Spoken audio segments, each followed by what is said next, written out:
So this will be our problem number 50.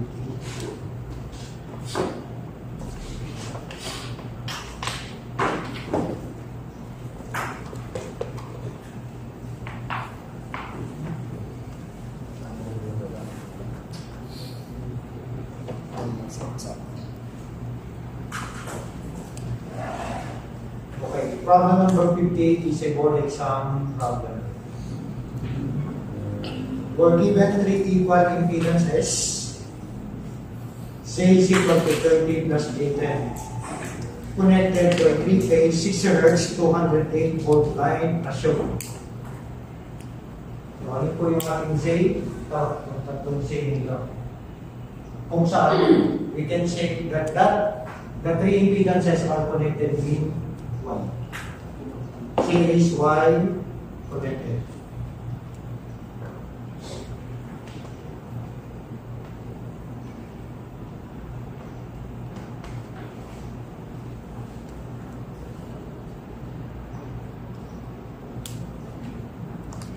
And then we're asked to, for letter A, calculate the value of each capacitor, which will yield the unity power factor of the for the total circuit.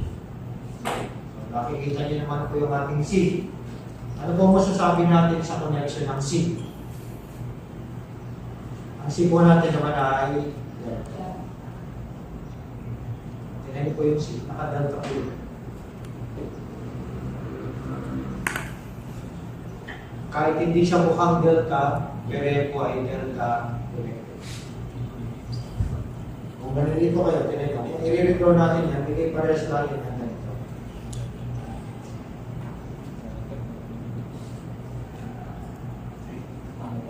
So, delta.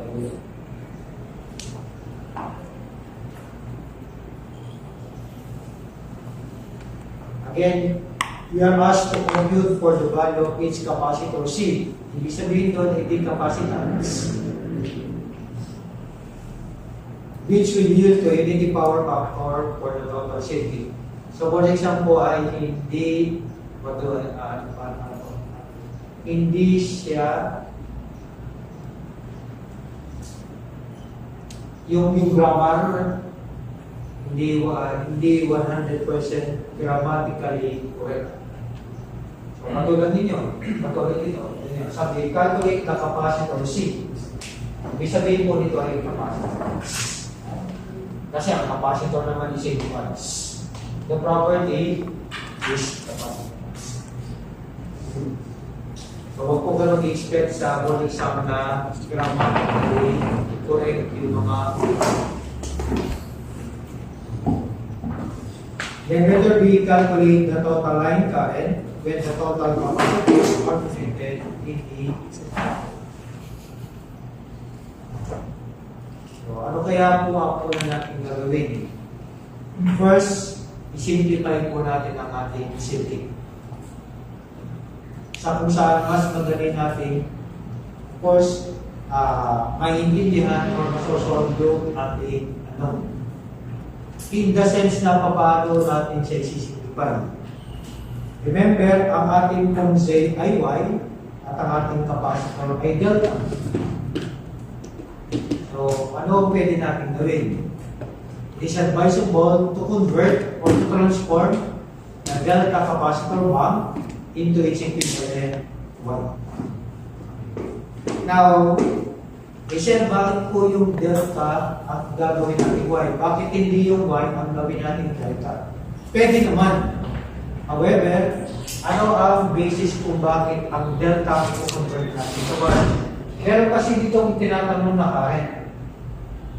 Okay, yung previous problem natin na yung 49. Dati sa Y connected. Sabi ko sa inyo, kung current din lang pag-usapan, mas madali kapag ka naka-Y. Kahit ng relationship ng I phase ay equal sa I line. Pero hindi ko po sinasabi hindi pwede gawin yung Y i-delta ninyo. Pwede po yun. But remember, pag delta, ang I line ay equal sa square root of 3 times I phase. Kukunin mo muna yung I phase para mo makuha yung I line. Sa Y, GCC. This will be the solution. Transforming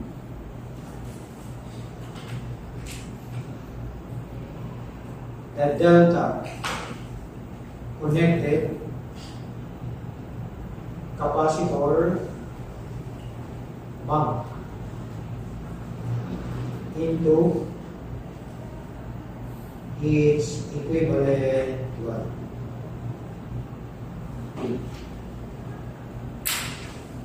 So bago natin po kunin yung sinasabing yung value, let us redraw the diagram. So hindi po magbabago ang connection ng Z. Still, ang Z po natin ay Y. Kaya magiging diagram po natin yan.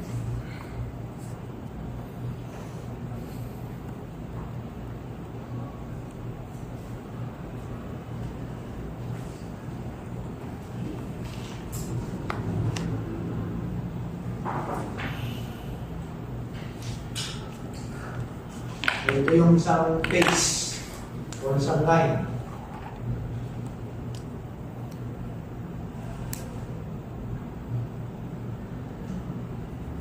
Another one.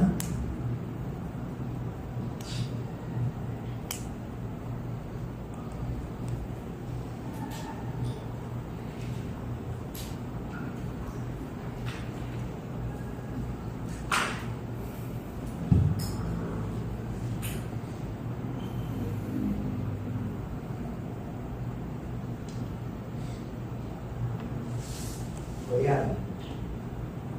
Yung impedance po natin at saka yung i-transform natin ay magkakameron ng common neutral.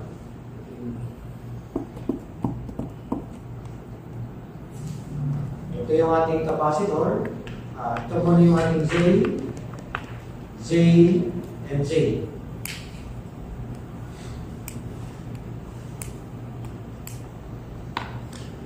Ano po ang mangyayari doon sa ating capacitor? E di ano po ang delta to Y transformation natin? O yung ating formula. Sabihin natin Cy is equal to the product of two delta arms. So Cy delta times Cy delta divided by the sum of the three delta arms.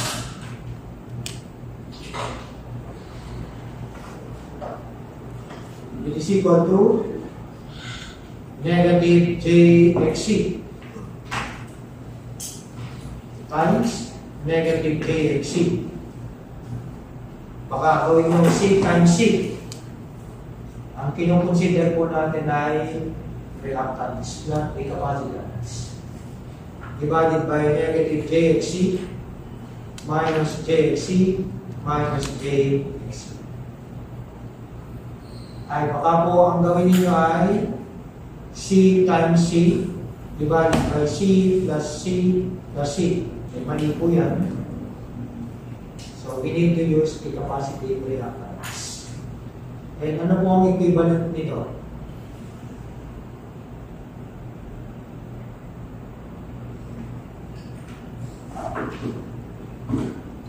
Magiging negative. So J square is negative 1. Hindi negative XC square ito.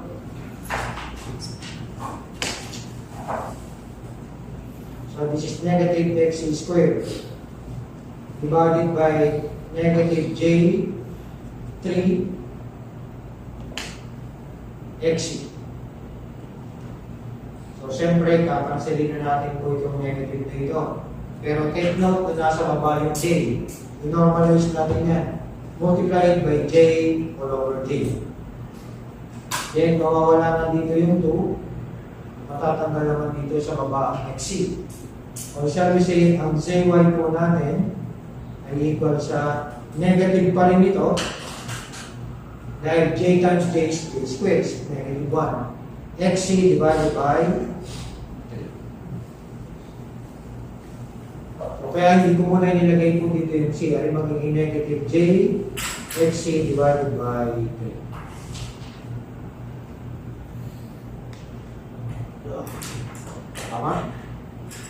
So, check nyo nga po ulit. So, negative times negative is positive. Pero meron tayong j times j para sa numerator natin. So, j square is negative. So, negative x square tayo. Yung summation ng ating denominator is negative 3j xc. Okay, makakancel na yung negative. Pero dahil nga nasa baba yung j, i-normalize natin yan. Multiply it by j all over j. Hindi magiging negative j xc all over.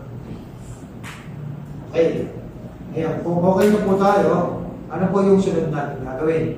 By the way, nasan ba yung ating mga line current? Sabihin natin na line A, line B, at saka line C. So, ito yung ating line current IA, line current ID, line current IC. Ngayon, unahin muna natin yung tinatanong na capacitance. Ano po ang gagawin natin?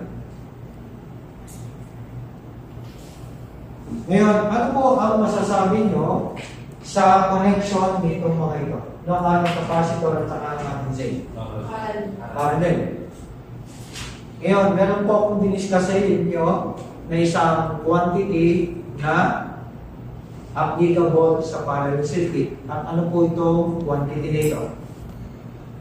Or actually, that is a method. No? No? This method is applicable in parallel circuit. Or mas madali, dahil ang method na ito, dahil parallel yan. Admittance. So, using admittance method.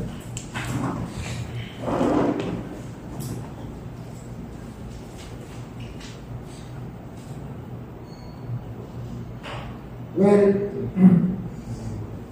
ang Millmans ay parallel din, pero ang applicable po ditong method ay admittance. Ngayon, kukunin po natin ang admittance per phase. Remember, ang admittance ay reciprocal ng impedance.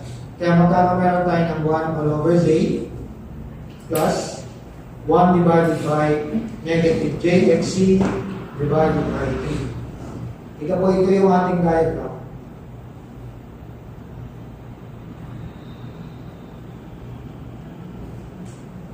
Ito ang ating impedance A.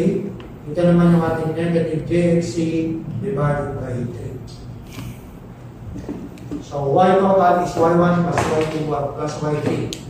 Ang admittance nito, itong Z nito, ay 1 over Z.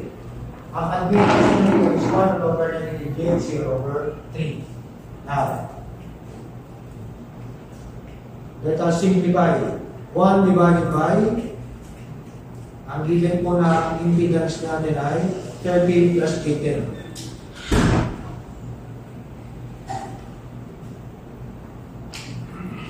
I'm going to multiply this by the conjugate. 30 minus 18. 30 minus 18. And then, so negative na yun ito. Magiging 3 all over J XC. Mumultiply ulit natin ang J all over J. Now, simplifying, we have 30 minus 18 divided by 30 squared plus 10 squared. Okay, ano mangyayari po dito sa dito? Bakit negative? Yun, bakit negative? Kasi negative yun eh. Then, of course, J times J is J squared. Which is negative 1. Magpapasitive na ngayon niya. Magiging plus J 3 all over XC. And then, pagsamahin natin yung dalawang imaginaries natin. We have here 30 divided by 900 plus 100 is 1,000. Kung gagawin ko po itong plus, hindi mauna na rin 3XC, 3 all over XC, minus 10 all over 1,000.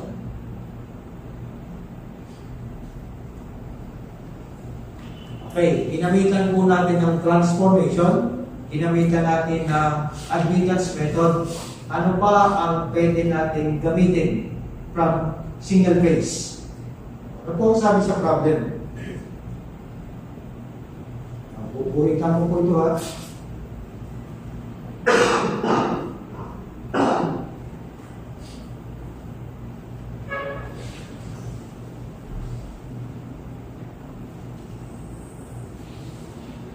Bakit ko po ginamitan yung unity power factor? Base sa ating discussion, kapag ka ang power factor ng circuit ay unity, nasa anong condition siya? Resonance. At resonance, the imaginary component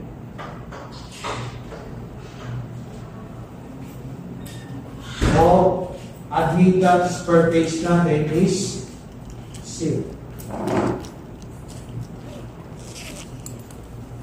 Meaning to say, 3 all over XC minus 1 all over, or sabi ko lang 10 all over 1,000 is equal to 0.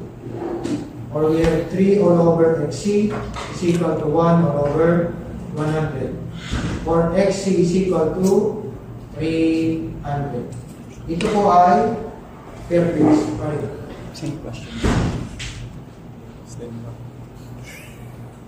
Eh di ba kukuha na po natin yung capacitance na 300 ohms is equal to 1 over 2 pi. Given po ba yung frequency? So here ko. The frequency is 6 Hz. And then, we will be having our capacitance per phase. Okay, i-solve your capacitance. Kung masyadong maliit, gawin po natin micro.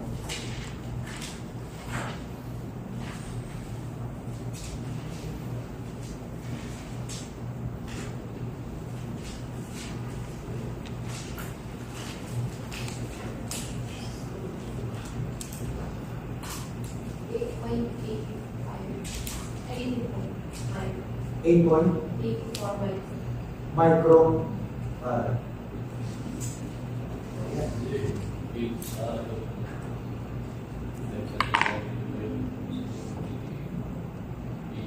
Titini po yung EMG. Hanggang sa mga pair yung negative 6, yun na po. Micro na po yun. Now, please check.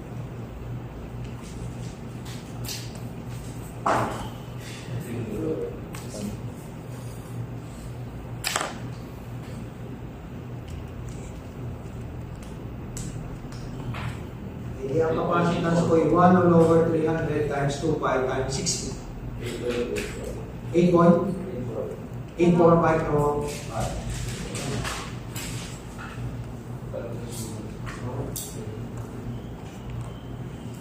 Ngayon, for letter B, ang kinukuha line current. Tunin po natin ang admittance per phase.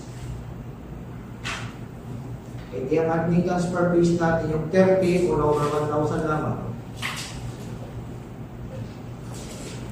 Mho or Siemens. Now remember, for Y,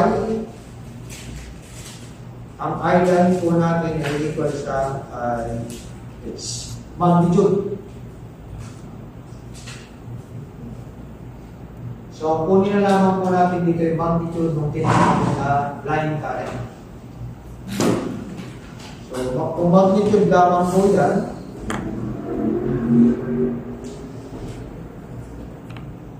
hindi, gagamitin po natin yung B phase.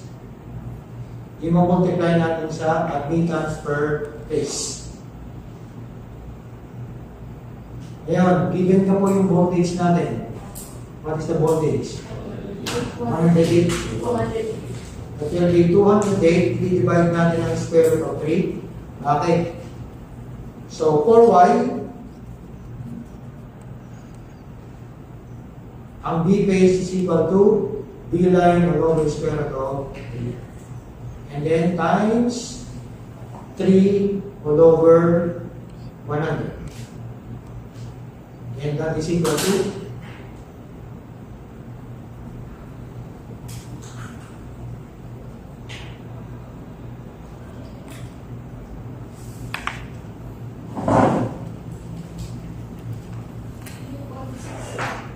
3.6 ampere.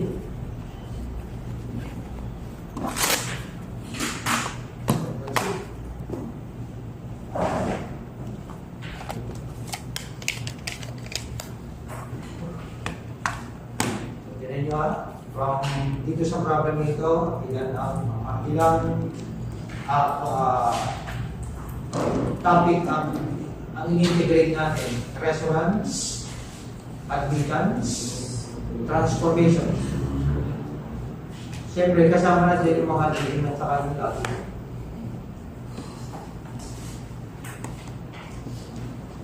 So, we will now be having our unbalance.